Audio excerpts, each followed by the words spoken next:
Hi friends, welcome to Civil Mitra.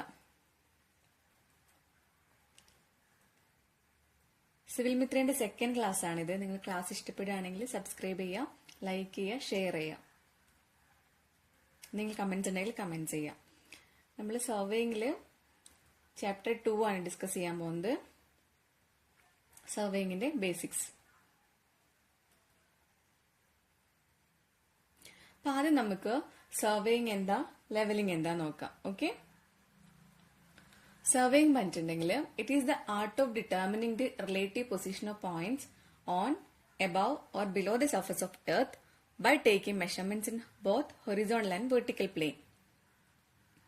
ഭൂമിയുടെ ഉപരിതലത്തിലോ മുകളിലോ താഴെയോ ഉള്ള പോയിന്റ്സിന്റെ റിലേറ്റീവ് പൊസിഷൻ കണ്ടുപിടിക്കുന്ന ഒരു ആർട്ടാണ് സർവേ. നെക്സ്റ്റ് ലെവലിംഗ് നോക്കാം. Levelling is the branch of surveying, the object of which is to find the elevations of points with respect to a given or assumed datum and to establish a points at a given elevation or at different elevations with respect to a given or assumed datum.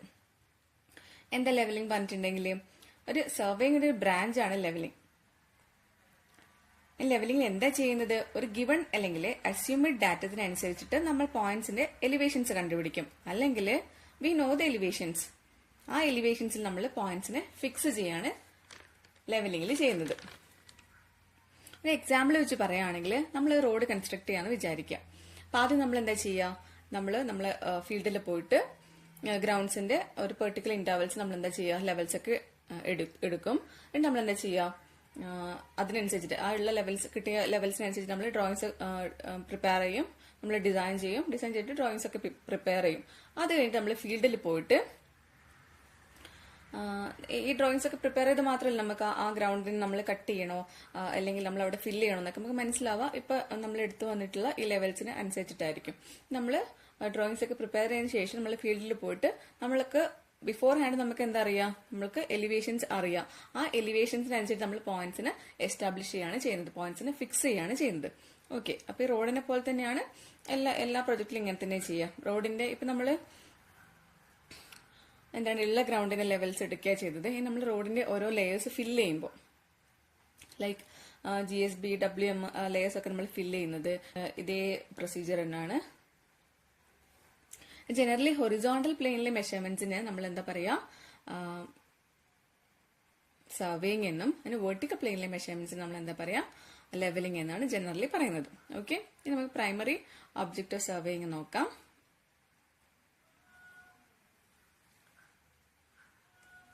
Primary object of surveying to prepare a plan or map. ഒരു map അല്ലെങ്കിൽ plan prepare ചെയ്യാവുന്നതാണ്. ഒരു മാപ്പ് പറഞ്ഞിട്ടുണ്ടെങ്കിൽ എന്താ? ഒരു ground സർഫസിനെ horizontal പ്ലെയിനിലേക്ക് project ചെയ്യുമ്പോഴാണ് നമുക്ക് മാപ്പ് അല്ലെങ്കിൽ പ്ലാൻ കിട്ടുന്നത്. Graphical representation of A features on the surface of earth below the surface of earth as projected on horizontal plane. അതിനാണ് നമ്മൾ എന്ത് പറയുന്നത്? മാപ്പ് അല്ലെങ്കിൽ പ്ലാൻ എന്ന് പറയുന്നത്. ഓക്കെ, പിന്നെ കമ്പാരിറ്റീവ്ലി നമ്മുടെ മാപ്പും പ്ലാനും തമ്മിൽ ഡിഫറൻസ് എന്താ? കമ്പാരിറ്റീവ്ലി ലാർജ് സ്കെയിൽ ഡ്രോയിങ് ആണ് പ്ലാൻ.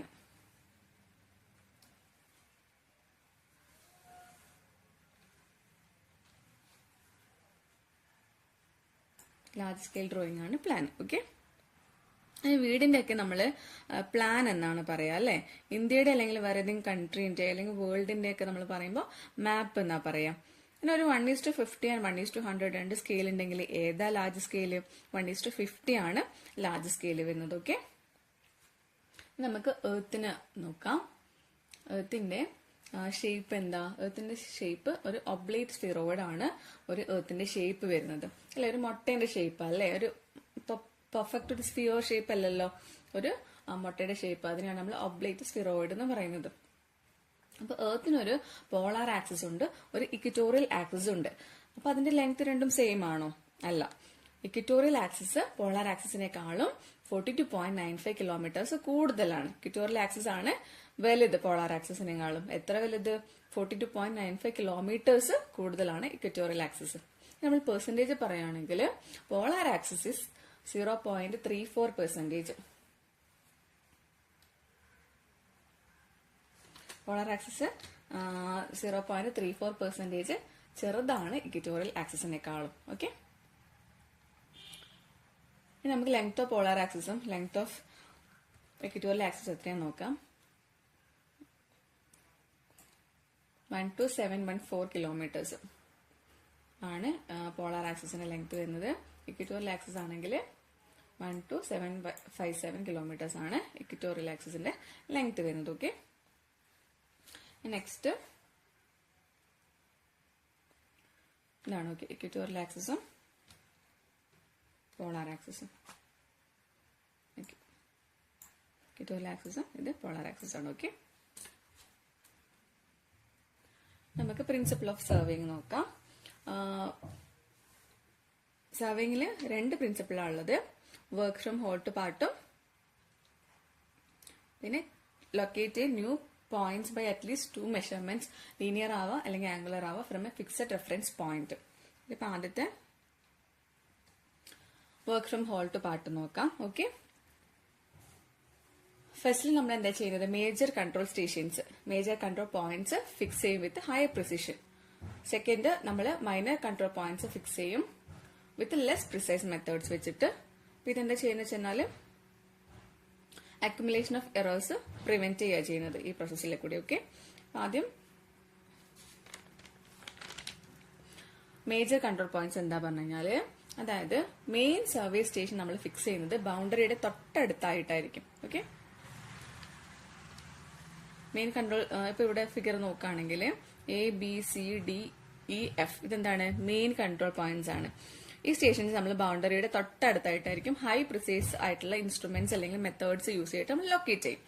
സെക്കൻഡ് നമ്മൾ എന്താ ചെയ്യുക, ഈ ജിയും എച്ചും എന്താണ്, മൈനർ കൺട്രോൾ പോയിന്റ്സ് ആണ്. ഇനി നമ്മൾ മൈനർ കൺട്രോൾ പോയിന്റ്സ് അല്ലെങ്കിൽ എന്താ പറയുക, സെക്കൻഡറി കൺട്രോൾ പോയിന്റ്സ്. ഈ പോയിന്റ്സ് നമ്മൾ ഫിക്സ് ചെയ്യുന്നത് ലെസ് പ്രിസൈസ് ആയിട്ടുള്ള ഇൻസ്ട്രുമെന്റ്സ് യൂസ് ചെയ്തിട്ടായിരിക്കും.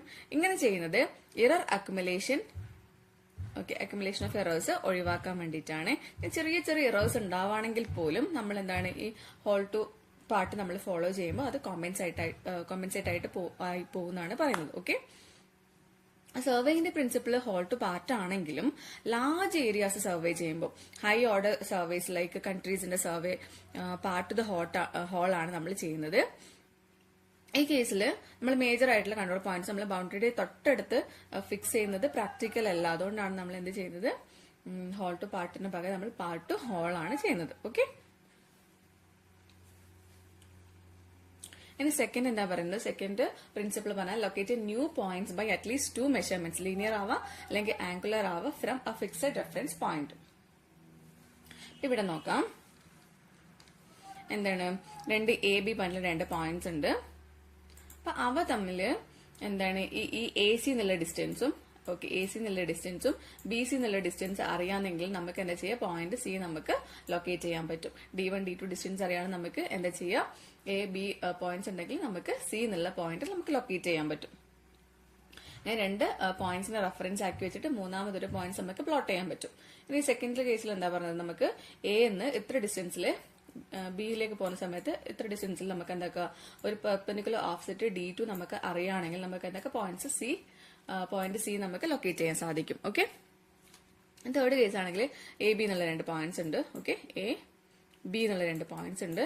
ഇനി BC ഡിസ്റ്റൻസും ആൻഡ് എന്താണ്, ആംഗിൾ ABC അറിയാണെങ്കിൽ നമുക്ക് എന്താ, പോയിന്റ് C ലൊക്കേറ്റ് ചെയ്യാൻ സാധിക്കും.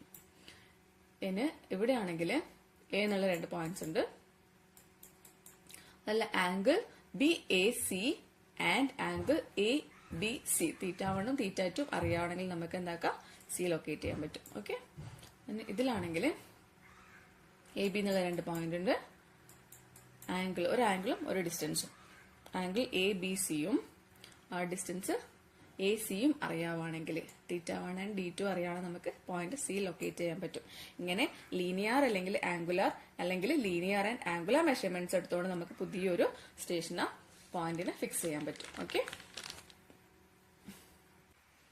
Thank you.